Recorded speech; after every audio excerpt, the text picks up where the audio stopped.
طبعا الحديد ده بيصدي لما بيجي عليه ميه لان بينتفخ، لما بينتفخ قطره بيزيد فبيطرقع الخرسانه من عليه.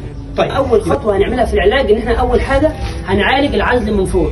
لازم نعزل من عند في الشقه اللي فوقنا، نعزل كويس عشان خاطر الميه من فوق. لازم نعالج اصل الميه من فوق علشان خاطر اللي هنعمله بعد كده في العلاجات للسقف ده هنشرحها ليها. طبعا احنا هنعملها خطوه بخطوه وكل مرحله هنعملها ونصورها لكم ان شاء الله، تمام؟ بس عشان كده لازم الخرسانه القديم الاول هجيب ماده اسمها ايديبوند. الايديبوند 65. اول حاجه الماده دي ايديبوند برضه 65. نسبه الايديبوند على الميه بتكون 1:3. يعني لو احط جيركن ميه على الخرسانه بحط لو احط 3 جيركن ميه بحط جيركن ايديبوند. سبب المشكله دي اول حاجه السقف اللي فوق فيه ترشيح في الميه، سواء في الصرف او سواء في مواسير البولي. فاحنا اول حاجه لازم نعالج اصل الميه من فوق. لازم نعالج اصل الميه من فوق علشان خاطر اللي هنعمله بعد كده في العلاجات للسقف ده هنشرحها بالتفصيل دلوقتي، وان شاء الله هنخليكم تشوفوها معانا خطوه بخطوه واحنا بنعالج السقف ده. الفيديو ده مهم جدا لو انت عندك شقه متشطبه، لو انت عندك خرسانه بايظه، لو انت بتتعرض للمشاكل دي كتير، احتفظ بالفيديو ده واعرف النصايح دي واعرف طرق العلاج دي عشان مهمه جدا جدا جدا.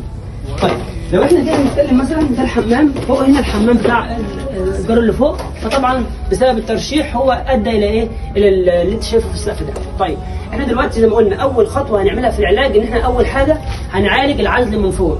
لازم نعزل من عند في الشقه اللي فوقنا، نعزل كويس عشان خاطر الميه ما تجيش تاني على السقف، لان احنا لو عالجنا الخرسانه وعالجنا الحديد وعالجنا كل الكلام ده احنا كده ما عملناش حاجه.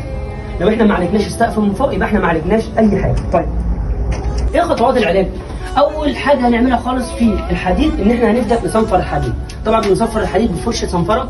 فرشه الصنفره دي رخيصه جدا، طبعا مش عاوزين نتطرق للمواضيع الكبيره ان احنا نجيب مثلا رماله وكلام وحاجات مبالغ فيها، ولكن الموضوع هنا شقه بسيطه، فالموضوع حاجه بسيطه هنصنفر الحديد. طيب انا دلوقتي مش مهندس بصنفر الحديد، وانا بصنفر الحديد دوت ساب معايا لقيته بيسيب ويقع، يبقى انت كده عندك الحديد ده منهار تماما ويجب ان احنا ايه؟ نزرع حديد. طيب لو الحديد مش بينهار والصنفره بس بتروق على الحديد تسليح، بشيل الطبقه بتاعت الصدى. طبعا الحديد ده بيصدي لما بيجي عليه ميه لان بينتفخ، لما بينتفخ قطره بيزيد فبيطرقع الخرسانه من عليه. طيب يبقى احنا قلنا اول خطوه ان احنا هنعمل ايه؟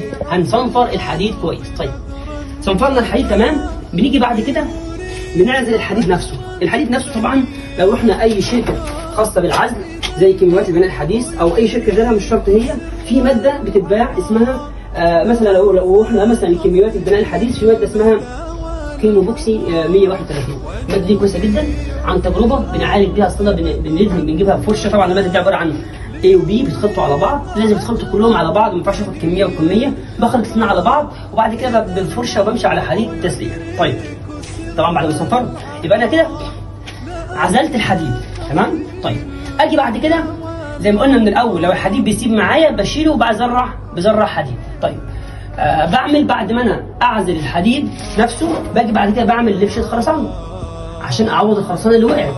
طب انا عشان اعمل لبشه خرسانه جديده مش هتلزق في الخرسانه القديمه، فعلشان كده لازم الخرسانه القديمه الاول هجيب ماده اسمها ايديبوند 65. اول حاجه الماده دي هفرش بيها او هاخدها وش واثنين على الخرسانه عشان تبقى طبقه بين اللبشتين اللي انا هعملهم. بعد ما بعملها بصبر عليها 24 ساعه، بعد كده بجيب اللبشه عباره عن ايه؟ عباره عن رمل واسمنت وسن زيرو. السن الزيرو طبعا اقل حاجه خالص، تمام؟ وبعد كده بعملهم خلطه كويسه وبلبش بيها الخرسانه. طبعا عشان تبقى قويه ومتينه معايا برده برجع احط على الميه بتاعه الخرسانه ديت اللبشه دي بحط عليها ايديبوند برده 65. نسبه الايديبوند على الميه بتكون 1:3. يعني لو احط جيركن ميه على الخرسانه بحط لو احط 3 جيركن ميه بحط جيركن ايديبوند. بعمل اللبشه بتاعتي، تمام؟ بصبر عليها يومين 3، بعد كده برجع اعمل محاره للسقف. طيب المحاره بتاعت السقف ديت برضه عباره عن ايه؟ عباره عن رمل واسمنت وميه. برضه برجع احط عليها ايديبوند 65 بنسبه 1:3 زي ما وضحنا على المحاره نفسها وانا بمحر عشان تبقى قويه معايا. دي كلها مراحل علاج ايه؟ الحديد تسليح المشرف او السقف البايظ زي ما انتم شايفين كده، فلازم ننتبه ليها. طبعا احنا هنعملها خطوه بخطوه وكل مرحله هنعملها ونصورها لكم ان شاء الله، تمام؟ بس لازم تاخد بالك من اول حاجه خالص، انت وانت بتصنفر الحديد زي ما وضحنا، سواء بقى هتصنفره برماله، هتصنفره بفرشه، هتصنفره بصاروخ. وانت بتصنفر الحديد لو الحديد وقع معاك يبقى كده الحديد ده انهار تماما ولازم تزرع حديد. الحديد كويس وانت صنفرته وبينت الحديد، لازم تبدا تعالج بالخطوات اللي احنا قلناها بالتفصيل. ان شاء الله هنعملها في كذا فيديو وهنوضحها لكم ان شاء الله تعالى. السلام عليكم.